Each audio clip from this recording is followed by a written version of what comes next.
What's good, everybody? Welcome back to another episode. It has been a while. I've been pretty swamped and busy. Let me check my mic. Yeah, pretty busy with teaching and a new kind of venture I'm going into. But yes, we are back. One new episode. I'm gonna try to keep this one short because I think recently a lot of people have been telling me the shorter episodes are little bit easier to read, a little bit easier to listen to in like a sitting, and it's not too long. So I will try my best to keep it short and sweet. Okay, this episode is titled "These Might Get Me Cancelled." I think more in depth is just more like controversial things that maybe some people, or if not many people, will not maybe not agree with me at the same level upon. Yeah, so maybe some of it will be like, yeah, I agree to a certain extent, and then others will be like, uh, that's not, I don't really agree with you at all. But everyone is entitled to their opinions, and these are mine. So I have about six. Yeah. So I got six things or opinions that I'm gonna share that okay, maybe cancel is like a very harsh retaliation if I really get cancelled, but it's just six opinions that are maybe not as um agreed upon by everybody. But see if you agree, or see if maybe you have your own take on it. And if you do, I would like to hear it. So let's get into it. These are six things that might get me cancelled, or just basically controversial. All right, number one. So the first thing is, my opinion is that every generation is getting softer. Even my generation is softer than the previous generation, and the previous generation is softer than the previous generation. Yeah. So I'll give you some examples of why I think so. So first one, okay, if we were right now, right, wherever we are in the present moment, or maybe in a year's time, right, if we were plunged into conditions similar to the Japanese occupation, so like war, right, how many of us will have the same resolve and grit to live through that torment and deprivation and still be thankful to be alive?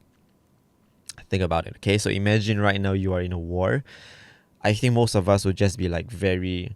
I mean, not saying that the previous generation who were in it, I cannot speak as if I have been through it, but I mean, yes, they would be.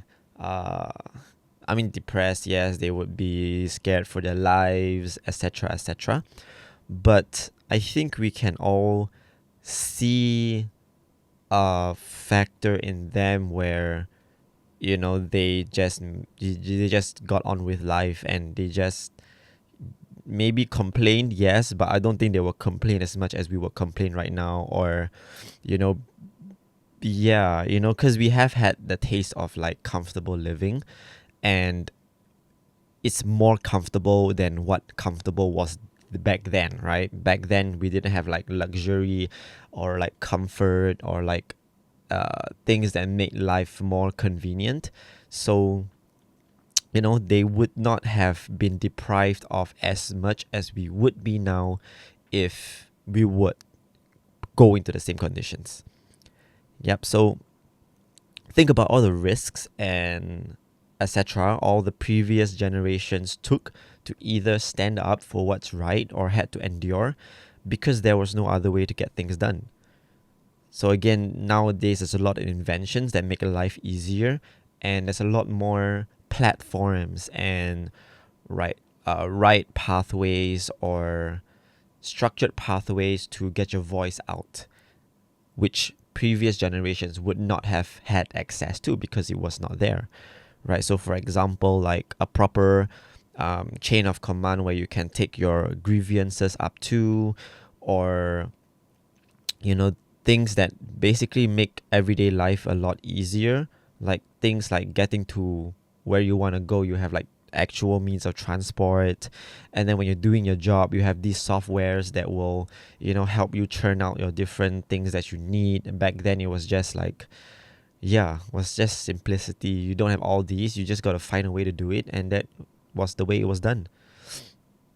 So I think why I came to this point of getting softer is because I think we all have that mindset of we shouldn't have to do that because we have progressed, right? So we shouldn't have to walk to a certain place because we have transport, we have public buses, we have public transport system, MRTs, Grab, and everything. So we shouldn't have to, like cycle to work or like walk to work, or we shouldn't have to, what's another thing that we shouldn't have to do?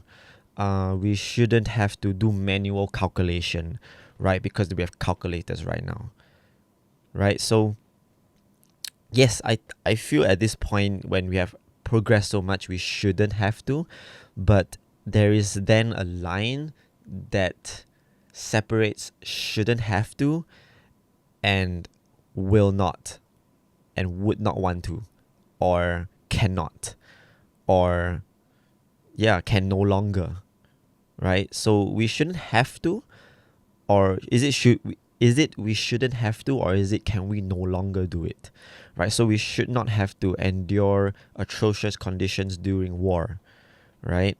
But can we, if we would have no choice, right? So again, going back to the very simple, because I realize nowadays a lot of people actually can't really do mental sums that well. Like even for me, mine is deteriorating. Like last time I could do mental sums like super fast, but now I have to like take maybe like 2 or 3 times longer to calculate something. It's because I'm more reliant on like calculators and etc.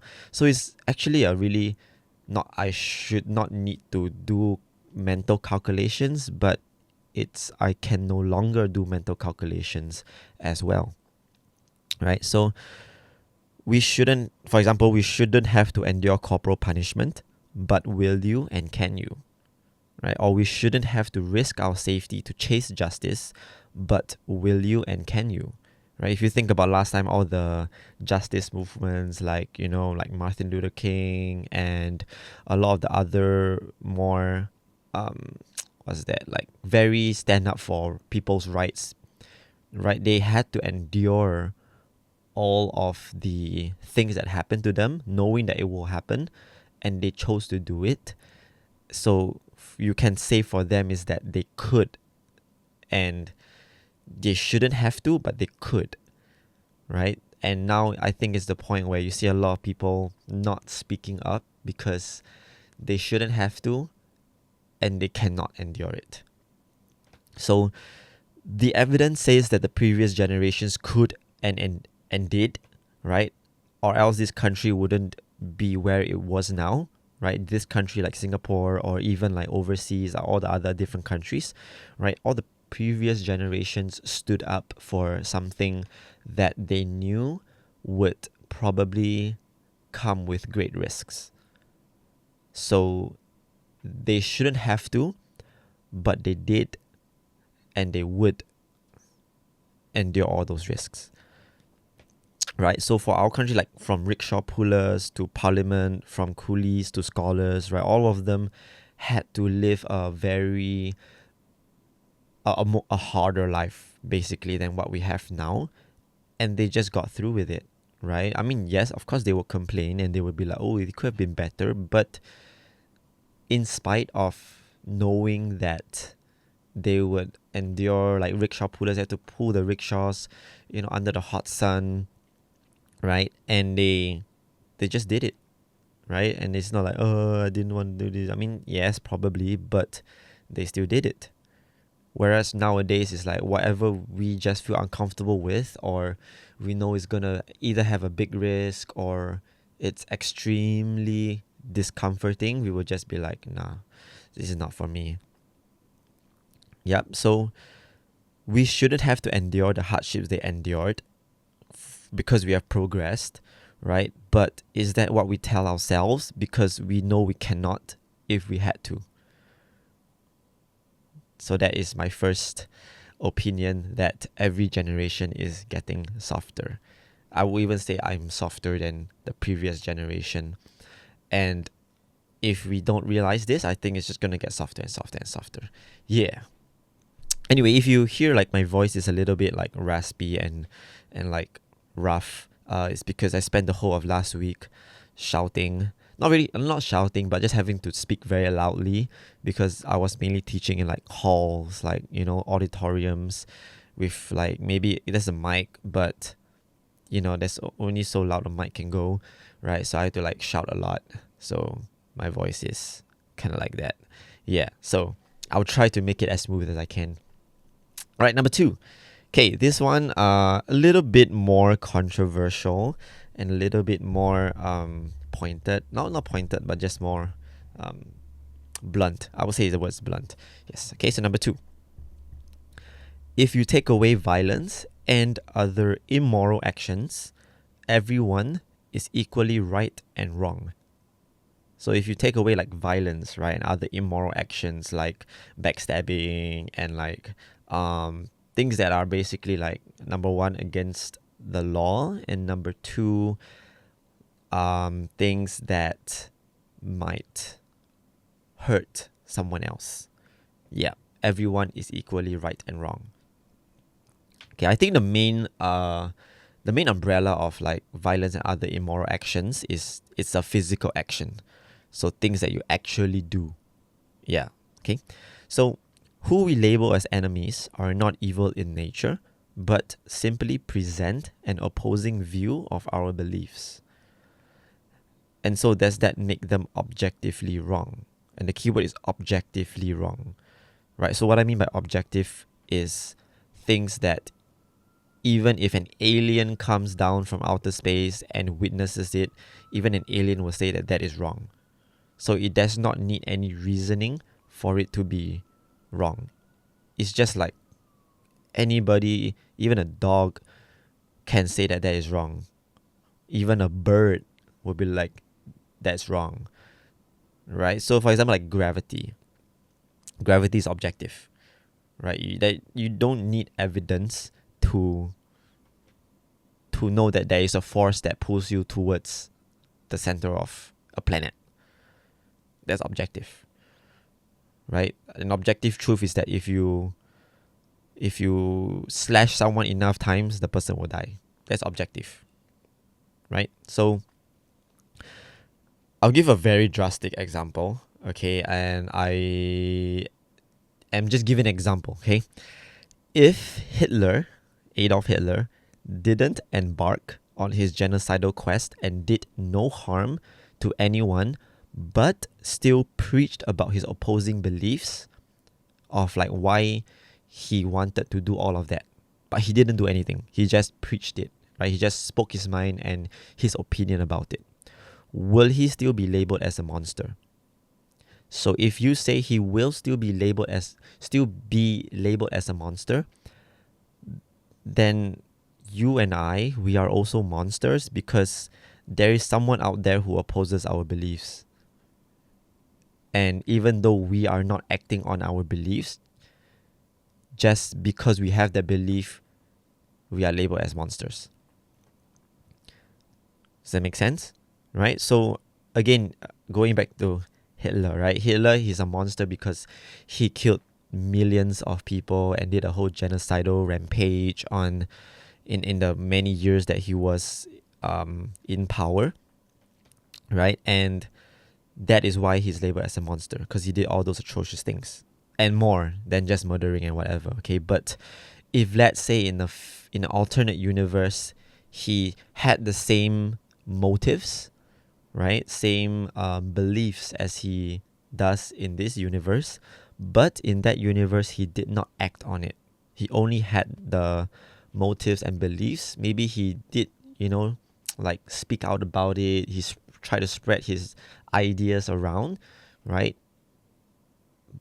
Does that make him a monster? Right? Maybe it does make him an enemy.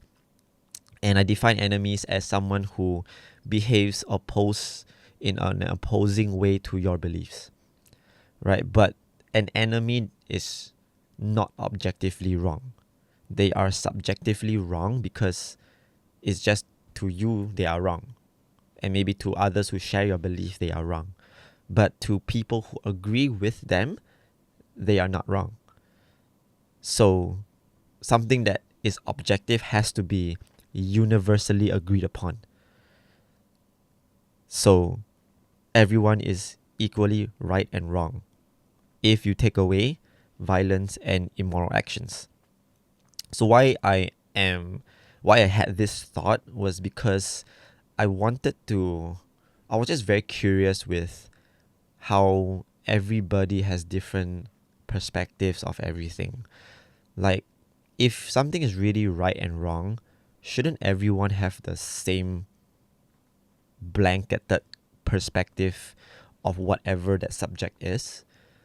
And then it led me to the, I don't know, realization that maybe the reason we don't see it in their perspective is because we just don't understand, and that subject, whatever it is just not objective, it's just subjective, right? And so we should not be very quick to be like, you're wrong, or I'm right, or he's right, she's wrong, he's wrong, right and wrong is very loaded. I think right and wrong is just very loaded. If you say someone is right, someone has to be wrong.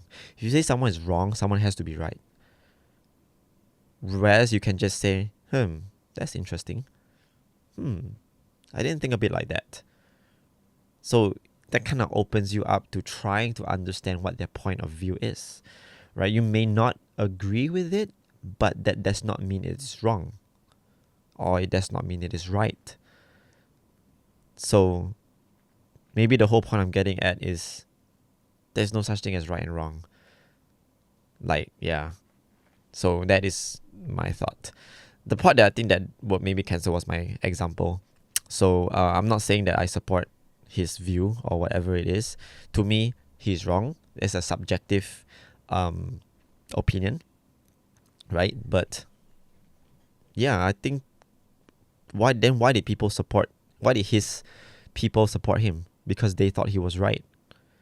So it's not an objective right and wrong. It's subjective. Yeah. Next one, number 3. Okay. Number 3, this is a little bit more relatable now, or more applicable now in the current situation. And this is my opinion on it. Okay. So it is not okay to act. Sorry, it is not okay. It is okay to not act on problems. There are 100 and maybe more, hundreds of big problems in the world, and an obscenely bigger number of smaller problems. If it is not okay to care, meaning we have to care about every menial problem in the world, how much time left do we have to actually live our lives and make progress that matters in anything? Right? So if every single problem, even the minuscule problems of the world, right? If it is not okay to not care about it, so we really have to care about every single problem in the world, how much time do we really have left to live our lives, or spend enough time on a single problem to actually make a difference in it? So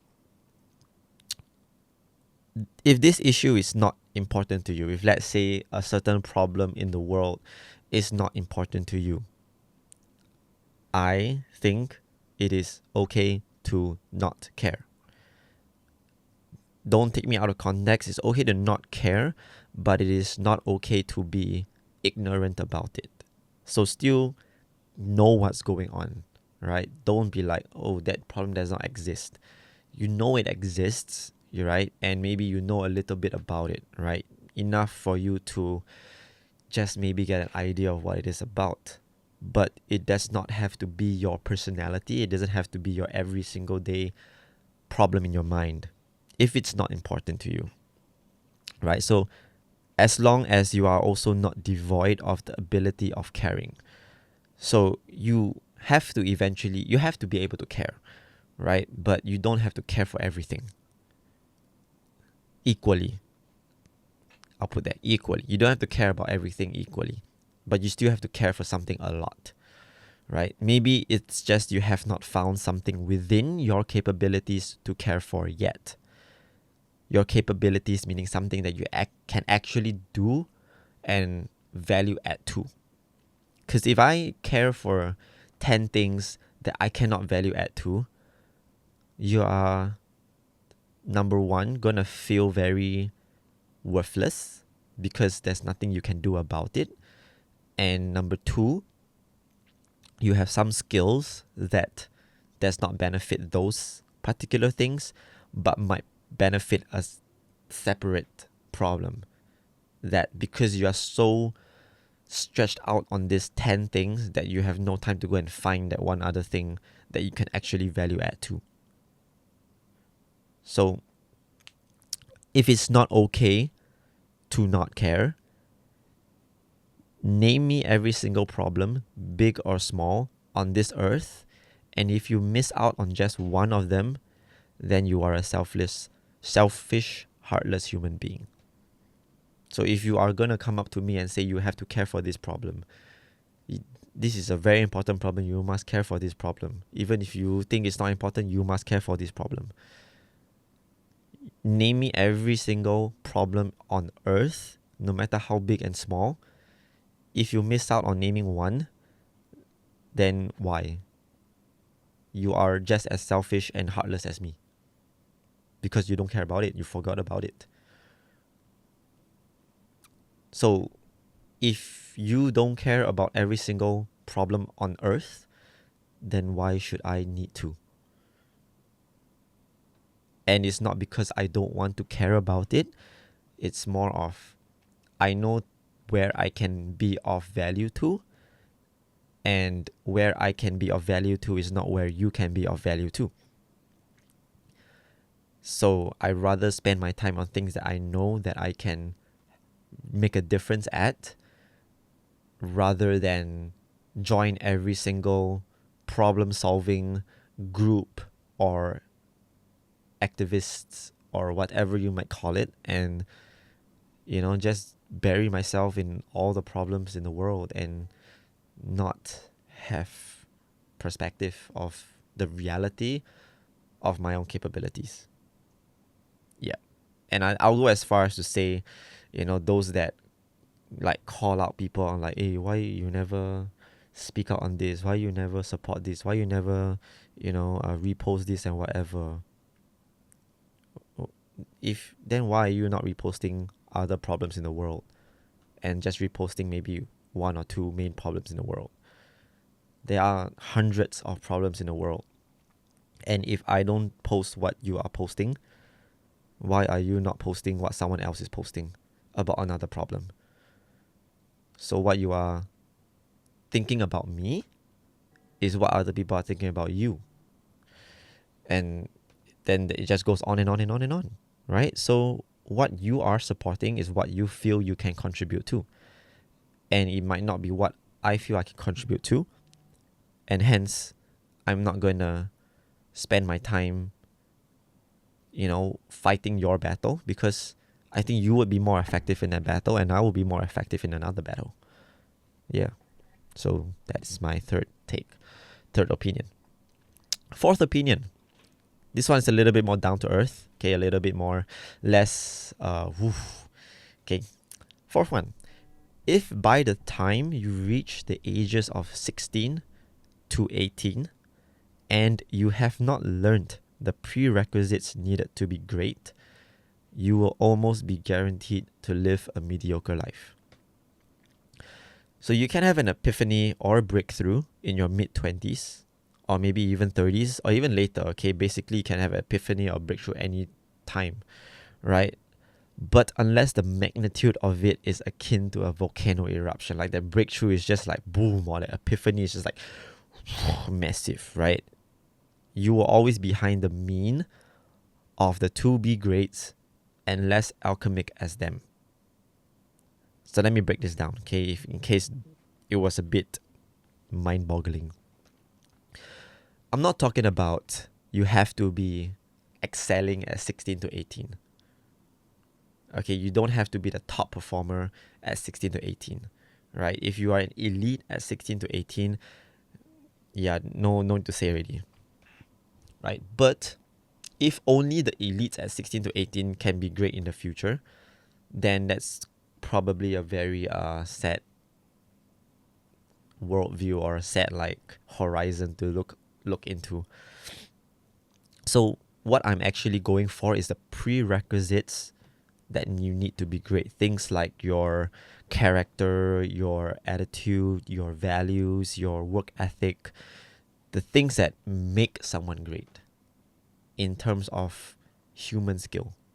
Technical skills can still be trained, but 16 to 18 is kind of like where you really lay your foundations of your work ethic and how you're going to live your life. So if you have not learned those prerequisites, if you have not gained it by 16 to 18, I think, my opinion, no studies that I have went to research upon, but I would believe that you will be most guaranteed to live a mediocre life. Yeah. And then moving on, I said it is always gonna be like you are the average. You'll always be behind the average of the 2B grades. Because the 2B grades, let's say if you have not learned it from 16 to 18, right? And people who have learned it from 16 to 18 will be more experienced at it and would have refined those skills more by the time they get to a certain age, let's say in 20 years' time, right? And maybe after 10 years, maybe in 26, you had your volcano like eruption of epiphanies and breakthroughs, right? No matter how big it's going to be, you still need to refine it and you still need to gain experience, which there is no replacement for experience and refinement. So everyone else who had it at 16 to 18 would have 10 years more if, let's say, the gap is 10 years. We'll always have 10 years more of experience and refinement, even if you had your breakthrough in like 26 or 28. Right? And you'll be less alchemic as them. Alchemic means transforming something from nothing into like gold. Sorry. I don't know why the camera cut off. Maybe the camera also disagrees with me. Oh, the camera cancelled me. Okay, yeah, but I was saying, just to move on. Okay, so as a coach, I have to believe this is untrue, right? This whole like, by the time you reach 16 and 18, and if you have not the prerequisites, you are gonna live a mediocre life. As a coach, I have to believe it's untrue because I have to always see the potential in everybody, no matter how old they are and what they are going to be able to achieve, right? And I try to put it aside when I coach. But if you have none or only a sliver of the prerequisites needed to be great by the time you are 16 to 18, I'll try to give you my best, but you actually already have set your trajectory in its course. And I think what still keeps me just keep going, right, is that I would just try to help you get as high as you can in the trajectory you have set for yourself. So maybe it's like maybe something I have to try to find a way to get around or get a new perspective off. But yeah, I believe that if you only have a bit of those prerequisites, your life is pretty set in its trajectory. And I'm not saying it will not go up. It will still go up, but it will not go up as steeply as those who have learned it earlier. Learn it earlier, the better. Yep. Moving on, number 5. Okay, this one is I don't have to explain really lah. I mean, the title says it all. Okay, so number 5, there is nothing to be gained by being overweight. Unless you have a medical condition, there is no valid reason to be overweight. To me, this is what being overweight signifies. Okay, before I go further, this is not like fat shaming or body shaming or whatever it is. This is like, if you love yourself the way you are, I'm fine with that. Yeah, I think self-love is first and foremost the most important thing, right? But then again, to me, self-love is keeping yourself healthy, and being overweight is not healthy. That's just a fact, right? You cannot go up to a scientist and say being overweight has health benefits, like more health benefits than being acceptable weight, right? So I'm not saying that you look ugly or whatever it is. I still think people look great, but it's just more to the health part of this. Yes. Okay. So what it signifies to me, okay, if you are not taking care of your health, is that subjective or illogical priorities, because then there appears to be more important things to you than your health. So either you are prioritizing earning money, so you spend more time on your job than it needs to, and then you can just like take out a chunk like 30 minutes out of that to go and exercise, but even that 30 minutes is like not okay to sacrifice. You get what I'm trying to say, right? So you have subjective or illogical priorities. Number 2 is an unhealthy environment, because no one around you is pushing you to take care of your health. So if the environment around you does not care about health, then it will continue letting you be unhealthy. Either doesn't care or like just, yeah. Okay, so your environment is just unhealthy. Number 3, a lack of discipline to endure hard things and be consistent. Taking care of your health is one of the hardest things that probably you will need to do. Yes, and probably one of the most consistent things. Why people fail at remaining healthy is because they see health as the end point. But it is not an end point, it is a continuum.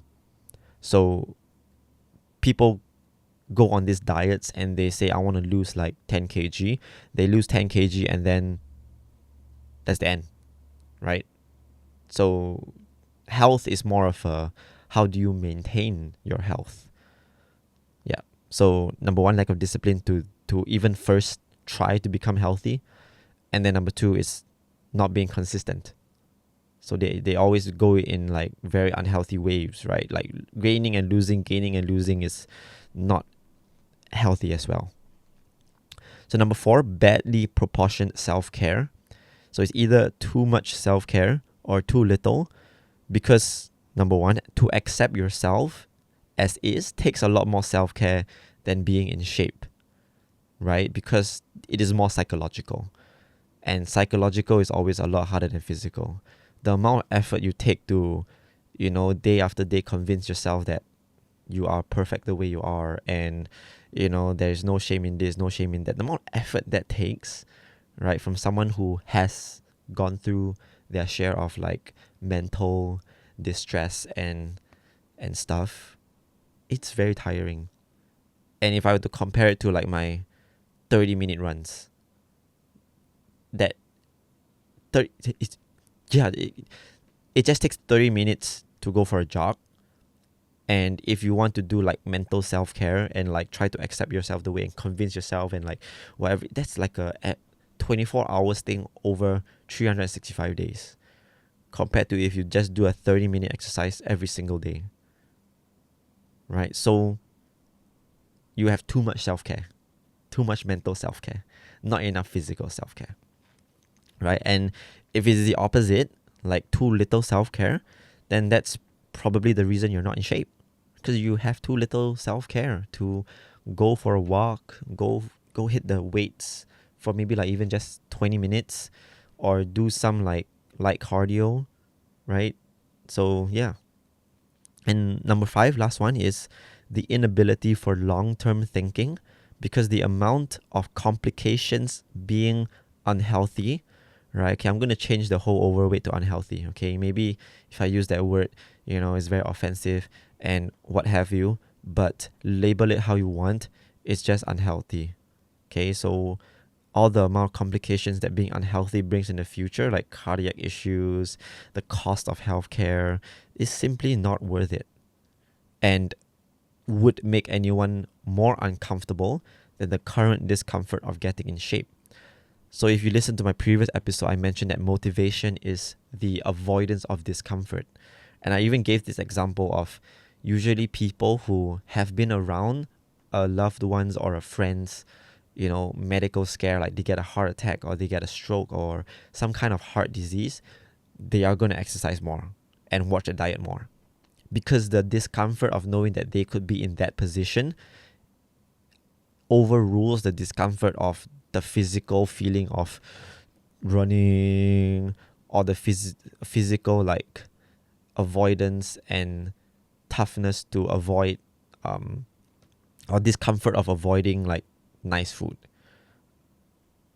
right? So if you are able to actually then look into the future and know that these are the things that might happen if you don't take care of your health, right? A lot of cardiac issues and having to pay for all those health care, then you would feel that discomfort, and then it will overrule the current discomfort of, I don't want to go and run, I don't want to go and exercise, and etc. etc. Right? So these five things are what like I read into, or I just somehow find myself thinking about whenever I see someone who is not healthy. They have either one of these, two of these, or maybe even all of these. And I'll link it back to the start where I said that there is nothing to be gained by being unhealthy. Like literally nothing. Okay, maybe not nothing. There is less things to be gained being unhealthy than there is being healthy. You get to live longer. You get to spend more time with your family and loved ones. You get to save costs on medical fees. You get to so many other things. Yeah. You get to, I don't know, live without pain. You get to not need the psychoing yourself to accept yourself for who you are, because you are not healthy and you want to accept yourself and blah blah blah blah blah. Like, why have to do that when you don't even need to do it in the first place? Yeah. All right. So that's number five. Okay, last one. Okay, this one is a little bit more I would say comical. Comical? Yeah, you get what I'm like, funny lah. It's a little bit I don't know, I just thought of this when I was on the roads. But yeah, everyone should be required to renew their driving license after a certain number of years. Yeah, so like renewal for driving license, because I'm on the road a lot, and the amount of people who really seem like they don't know how to drive is exponentially increasing. Like, I know maybe, okay, in my perspective, maybe other people are the ones, maybe to other people, I am the one that needs to renew their license because maybe I seem like I don't know how to drive or ride. But yeah, I think it should be fair. Like everyone, even myself, I should go and have to take a renewal license, like maybe every, maybe okay, 5 years. Okay, let's not make it too repetitive. Like maybe every 5 years. Okay. So my comparison is this. Okay, so if first aiders have to be recertified every 2 years to be able to save lives, and to be honest, most people hardly, if ever, use it.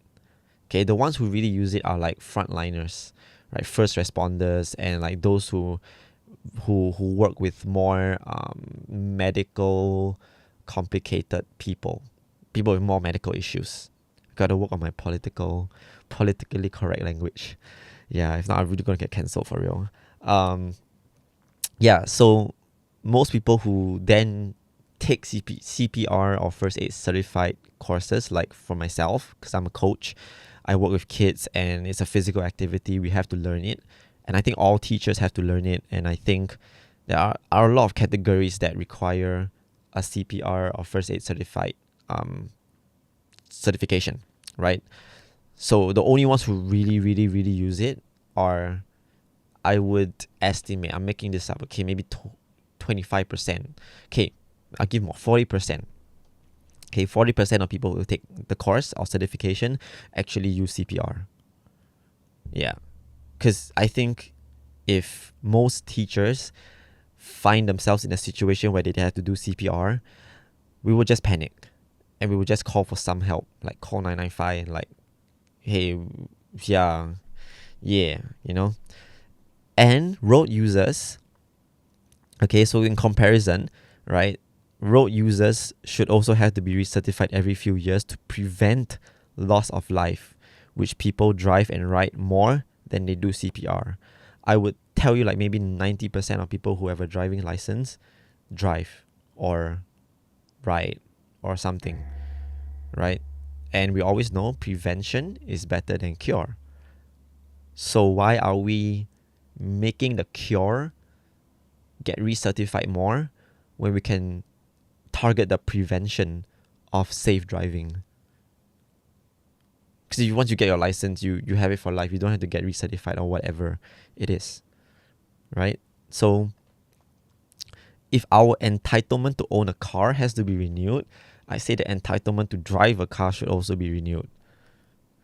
Yes, the more often someone is required to do safety checks, signal, be a considerate road user, the more habitual it will be. The reason why I actually, like, when I ride, I actually check my blind spot a lot is because I did it so much during my test and during the practice and everything. Like, it just became a habit. Like, it just feels weird not doing it, right? So, and I think once you pass your driving license, the first few times you actually drove a car, you actually did check your blind spots and you actually signaled in very menial things, like even just changing lane or like, those merging lanes, you will signal still. But after a while, it just stops. So if you make it like a repetitive thing, you have to do it because you want to pass your test, it just becomes more habitual. And it keeps people safe because, yeah, it's our safe road using habits. So the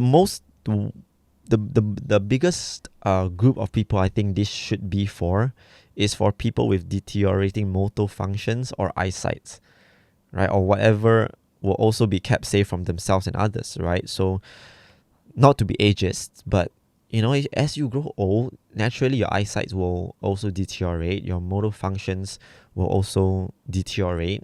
And to me, I find that those people are the ones I always have to keep avoiding or always have to, like, be extra careful around. And there's nothing wrong with being extra careful, but like, they are endangering other people and themselves, right? So yeah, I mean, don't make it expensive. Don't have to be like you have to pay $200 to renew your license or renew your license, right? But maybe make it like, I don't know, $25, but make it strict. Yeah, make it strict so that people make it a habit to drive safely. Yeah, and they should make it a requirement. If you agree with me, let me know. Yeah, I think those who are safe drivers will agree with me. Those who are not safe drivers, you will disagree with me. Yeah, but yeah, I think everyone should be required to renew the driving license after a certain number of years. I don't know if maybe Singapore has tried to implement this before. If you know that they have, let me know. I'll be interested. Yeah, but if they haven't, they should. Yeah, whoever is the transport minister, please listen to this. Yes, renew driving license. Must keep the road safe. Tackle the prevention rather than the cure. CPR first aid is the cure. Healthcare is the cure. Safe driving is the prevention. Yes. And yeah, so this concludes the few things that are controversial, these are my opinions. If you don't agree with them, I'm okay with that. I think that's how we start these like opposing conversations that then lead to a new perspective or maybe a new solution that maybe gets more widely accepted, right? That's how progress is made. When two opposing sides have a respectable conversation and discussion, or if you want debate, and then something comes out of that, or if it doesn't, then at least we understand each other more, right? So now you understand why I think this way.